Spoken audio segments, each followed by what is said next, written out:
Can I use your phone, please? Man.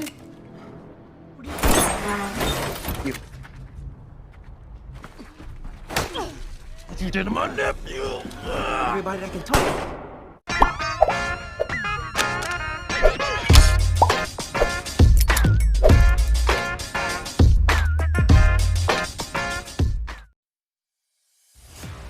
Halo lurku. Oke, balik lagi bersama Mimin di sini guys ya. Apa kabar kalian semuanya? Semoga selalu dalam keadaan baik. Apa jadinya nih jika kebusukan para polisi ketahuan, bahkan ketahuan oleh polisi baru yang bergabung di instansi kepolisian, sehingga polisi tersebut diburu habis-habisan oleh pasukan polisi-polisi kotor tersebut yang menghalalkan segala cara agar dapat menghapus bukti kebusukan mereka. Maka dari itu, siapkan posisi tersantuy kalian, lupakan sejenak hutang-hutang kalian. Oke, mari kita masuk ke dalam filmnya. Pembukaan film kita diperlihatkan oleh seorang perempuan bernama Alicia West. West yang saat itu olahraga lari mengitari perumahan, tiba-tiba dihampiri oleh dua orang polisi yang menyergap West. Kedua polisi itu mencari perempuan dengan kriteria sama seperti West. Namun, saat dua polisi itu melihat kartu identitas West, ia mengetahui West adalah seorang polisi. Meskipun begitu, dua polisi tersebut masih mendiskriminasi West karena West adalah polisi baru. Sabar ya West. Setelah berlari mengitari negara, West pergi ke makam ibunya untuk sekedar memberikan sapaan hangat.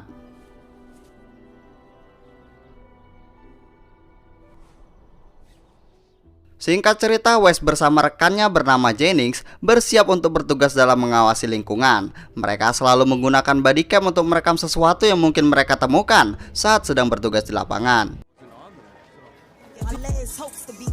These all used to be homes. Jennings dan West mengelilingi perumahan warga yang dikenal sebagai perumahan kelompok gangster bernama Kingston Manor.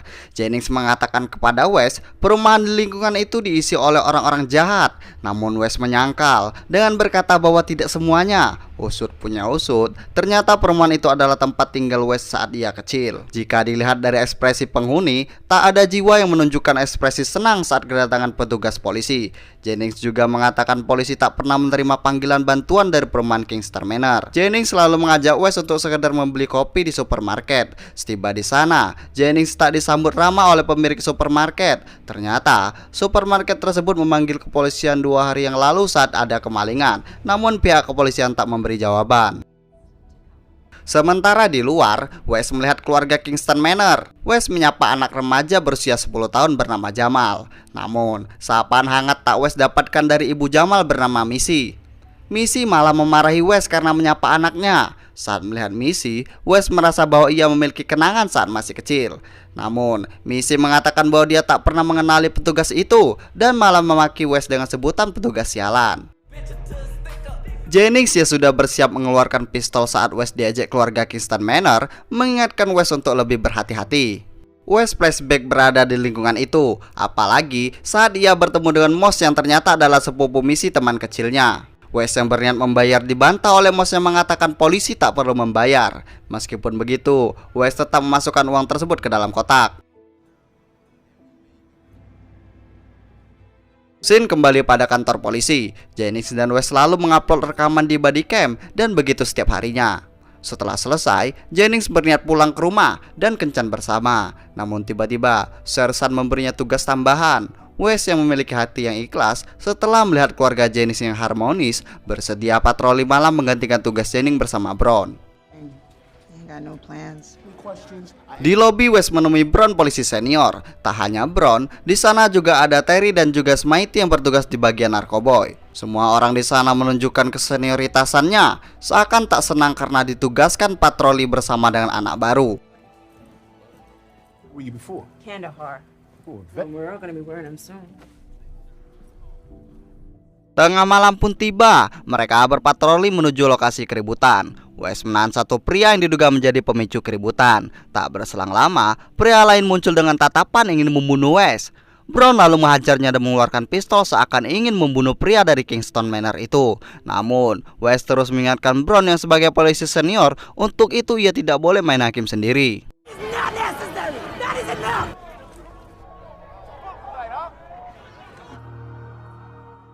Setelah patroli, mereka pun memutuskan untuk istirahat sembari menunggu panggilan dari operator selanjutnya. Namun, tiba-tiba ponsel Brown berdering. Ia mendapat panggilan dan bukan dari operator, lalu mengatakan kepada Wes bahwa mereka mendapat panggilan tugas. Hingga mereka pun tiba di sebuah gedung entah di mana. Brown mengatakan bahwa ia ingin menemui seorang CI. Ketika Wes ingin turun dari mobil, Brown melarangnya keluar dan tetap di mobil hingga Brown kembali. Wes merasa aneh karena lokasi yang mereka tuju sama sekali tak diketahui oleh Wes. Padahal dia juga seorang polisi yang ditugaskan dalam patroli. Namun ada keadaan yang membuat Wes terpaksa keluar. Ia melihat seorang berjalan ke arah mobil dan usut punya usut. Ternyata ingin mencuri mobil yang membuatnya terpaksa keluar dari mobil. Baru ingin kembali ke mobil, tiba-tiba terdengar suara tembakan dari dalam gedung. Wes dengan jiwanya sebagai seorang polisi masuk ke dalam gedung dengan bodycam menyala di rompinya. Ia melihat beberapa polisi narkotika yang ia temui di lobi bernama Terry Malone dan juga Smitey. Di bodycamnya tersimpan dengan jelas rekaman aparat kepolisian itu menembak beberapa warga sipil dan terakhir adalah Zero.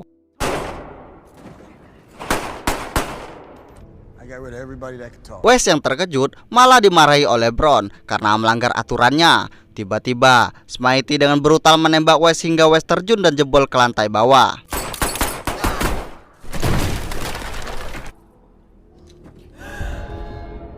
Terry semakin marah melihat Smitey menembak Wes yang sebagai sesama polisi. Apalagi ketika Brown mengatakan ada bodycam di rompinya. Lalu Terry meminta Smitey untuk menangkap Wes dan mengambil bodycamnya. Wes yang saat itu tertembak di bagian perut masih dapat sadar dan melarikan diri.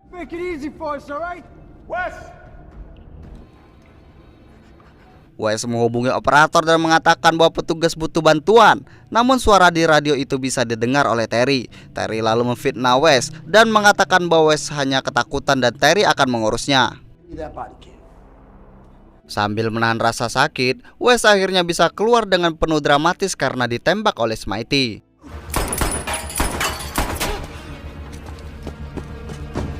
Wes selalu menyusuri rumah warga, bahkan meminta pertolongan dengan warga. Namun warga sekitar tak menggubris karena tidak mau terlibat dalam situasi menegangkan itu.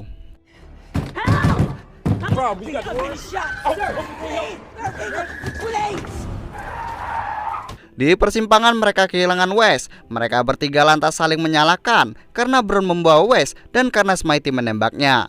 Terry memerintahkan Smitey untuk sebarkan berita dan fitnah Wes agar Wes tak bisa sampai ke kantor polisi.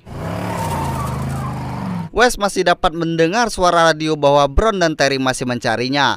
Tiba-tiba polisi lain yang bertugas bernama Daniel muncul. Wes selalu meminta pertolongan. Namun sayang, baru ingin masuk mobil, Wes mendengar suara dari radio bahwa supir di mobil bernama Brody mengatakan bahwa mereka menemukan Wes. Wes langsung lari ketakutan. Aksi kejar-kejaran pun berlanjut. Wes yang akhirnya meminta bantuan Moss untuk menyembunyikannya. Wes juga meminjam handphone Moss untuk menghubungi rekan yang ia percaya, yaitu Jennings. Scene beralih pada 4 polisi laknat ini. Mereka yang pusing akan keberadaan Wes sekarang tiba-tiba dihubungi oleh operator karena panggilan yang dibuat oleh Moss. Akhirnya mereka mengetahui posisi Wes berada di supermarket. Kembali pada Jennings yang menerima kabar dari Wes melalui saluran telepon. Wes meminta Jennings untuk menjemputnya di suatu tempat karena ia mendapati polisi lain terjaring pengedaran narkoboy. Tak berselang lama Daniel dan Brody masuk ke dalam supermarket. Kedua polisi itu datang setelah mendapat panggilan dari Moss. Moss yang awalnya ingin melaporkan Wes karena tak mau ikut campur, akhirnya mengurungkan niatnya menyerahkan Wes setelah melihat arogannya kedua polisi tersebut.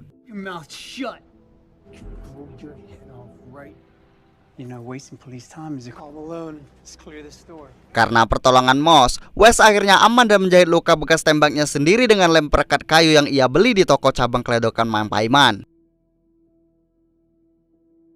Singkat cerita, Jennings dan Wes akhirnya bertemu. Wes tanpa ragu menceritakan apa yang ia alami hingga membuatnya terluka parah. Wes janji akan mengunggah rekaman tersebut ke FBI. Namun ternyata tak berselang lama, Wes dibuat terdiam ketika Jennings menyebut nama Terry dan Smitey. Sementara Wes tak menyebut nama kedua orang itu. Mereka lalu berebut pistol dan terjadilah keributan antar keduanya. Take a breath. It's me. Jennings menceritakan kepada Wes bahwa Terry mau menghilangkan bukti setelah kepala polisi dan wali kota tertangkap. Tiba-tiba, polisi lain datang dan terjadilah adu skill luar biasa dan membuat Wes berhasil kabur.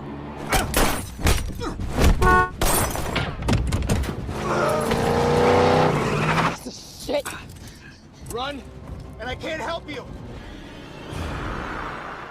Kembali pada Moss yang tiba di gedung Kingston Manor. Ternyata ia juga diikuti oleh Wes. Wes meminta Moss untuk kembali menyembunyikannya lagi. Wes mengatakan ia harus bertahan untuk mengungkap pembunuhan Zero, pria yang ditembak oleh Terry saat di gedung. Scene beralih di gedung. Terry dan Brown didatangi oleh seorang kapten yang hendak memeriksa pembunuhan yang terjadi di sana. Terry mengatakan bahwa polisi baru yang dibawa oleh Brown membunuh warga sipil bernama Zero. Namun kapten seolah tak percaya dan meminta Brown untuk menjelaskan ulang di kantor. Darius paman Zero tiba di lokasi untuk melihat jenazah keponakannya. Sekedar informasi, Darius adalah suami Missy dan ketua gangster Kingston Manor. Terry pun mengatakan kepada Darius bahwa pembunuh keponakannya adalah seorang polisi bernama Wes, agar Darius dapat memerintahkan anak buahnya untuk memburu Wes. Believe what Malone said? That bitch dead. Singkat cerita, kita dihadapkan oleh Terry, Smitey, dan Brown yang menunggu kedatangan Jennings. Mereka pikir Jennings mampu membawa Wes dan mengambil body cam dan ternyata gagal. Everything that she even maybe knows is this.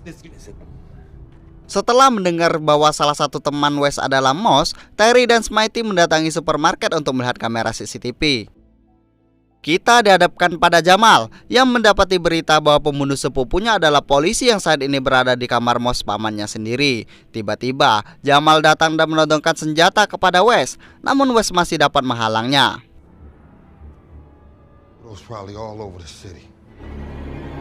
Tiba-tiba Terry dan Smitey tiba di area rumah Moss. Wes selalu mengajak Moss pergi daripada mati konyol di tangan Terry.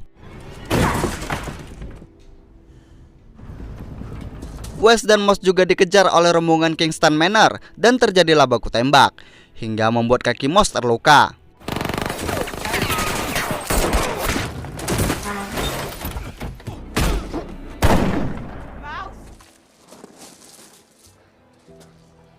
Moss meminta Wes untuk datang ke gereja dan bersembunyi di sana sementara waktu. Namun tak berselang lama, Moss malah ditangkap oleh rombongan Kingston Manor karena dianggap bersekongkol dengan Wes.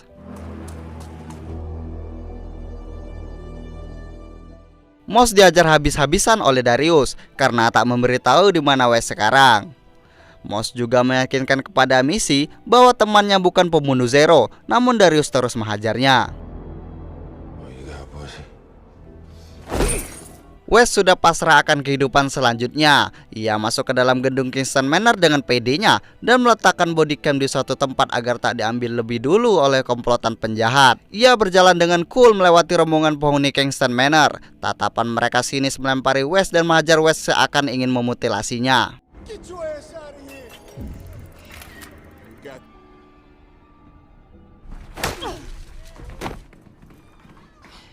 Wes tampak babak belur saat diajar oleh Darius di kamar mandi. Namun Wes berhasil mengatakan bahwa keponakan Darius dibunuh oleh Terry dan terekam olehnya di bodycam.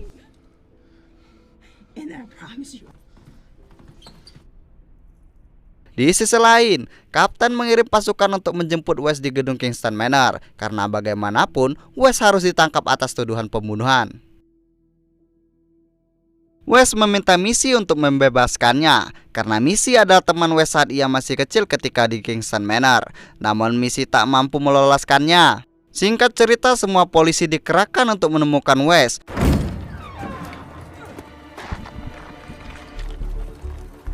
Sementara Terry dan yang lain fokus untuk mendapatkan bodycam dan membunuh Wes sebelum polisi lain menemukan mereka. Anak buah Kingston Manor berhasil membuka rekaman itu. Darius melihat dengan jelas bahwa Zero ditembak konyol oleh Terry dan bukan Wes pelakunya. Setelah melihat itu, mereka melepaskan Wes dan Moss. Scene beralih pada Terry dan polisi lain yang berhasil masuk ke dalam gedung dan menembak habis orang di dalam. Namun Missy masih berhasil untuk mengambil bodycam.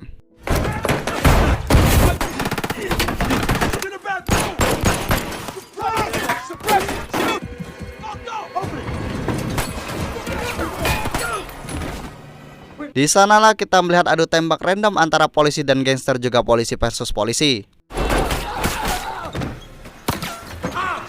Terry juga berhasil membunuh Darius dengan tangannya sendiri, sementara Wes dan Moss berhasil kabur.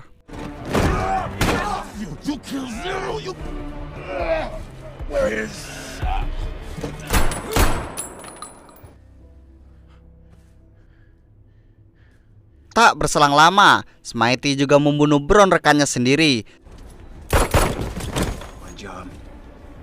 Smitey juga membunuh rekan polisinya sendiri agar tidak menangkap Wes, dan terjadilah adu tembak dan jotos antara Wes, Moss, dan Smitey.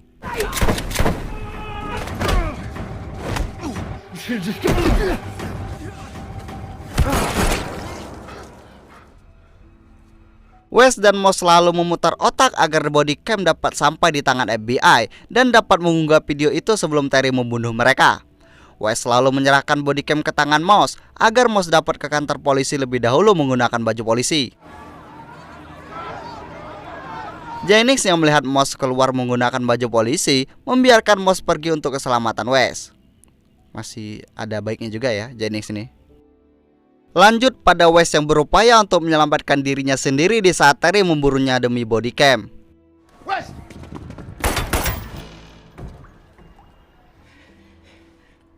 You're alive. I'm your only hope. Scene beralih pada Moss yang berhasil masuk ke dalam kantor polisi sesuai arahan dari Wes sebelumnya. Moss berupaya untuk mengunggah video tersebut. Sementara Wes berusaha untuk menghajar Terry lebih dahulu menggunakan alat seadanya. Sampai akhirnya mereka berdua jatuh ke mobil dengan luka yang sama-sama parah.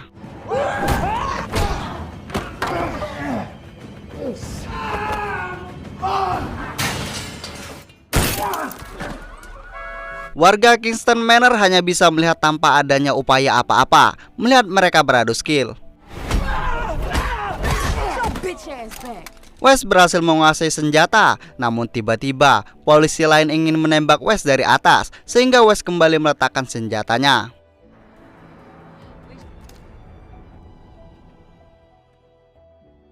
Upload video hanya beberapa menit lagi, tiba-tiba Daniel masuk ke dalam ruangan dan menyandra Moss. Sampai video berhasil diunggah dan berhasil dilihat oleh Kapten. Terry masih berupaya untuk mengambil body cam, padahal body cam sudah bukan di tangan Wes. Kapten yang terkejut menghubungi SRT dan meminta tim untuk menurunkan senjata karena Wes tidak bersalah. Dan ternyata Jennings dengan rasa belas kasihan kepada Wes menembak kaki Terry dengan sengaja.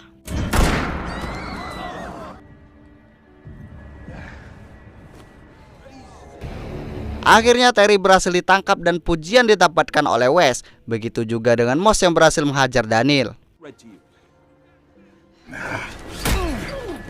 Setelah penantian panjang, Wes akhirnya berhasil menyelamatkan diri dan mengungkapkan kebenaran. Ia juga dapat berpelukan kembali dengan misi temannya.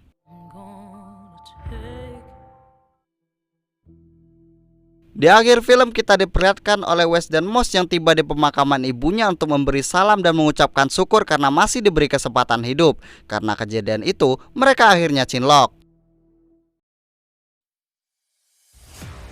Pesan yang dapat kita ambil dari film ini adalah tetaplah menjadi putih ketika lingkaranmu telah dinodai dengan noda-noda hitam membandel. Ingat, ketika mencuci baju, pakailah rinso. Terima kasih lorku semua. Saya Mimin Gunting Film beserta kru yang bertugas hari ini pamit undur diri dan sampai jumpa pada video selanjutnya.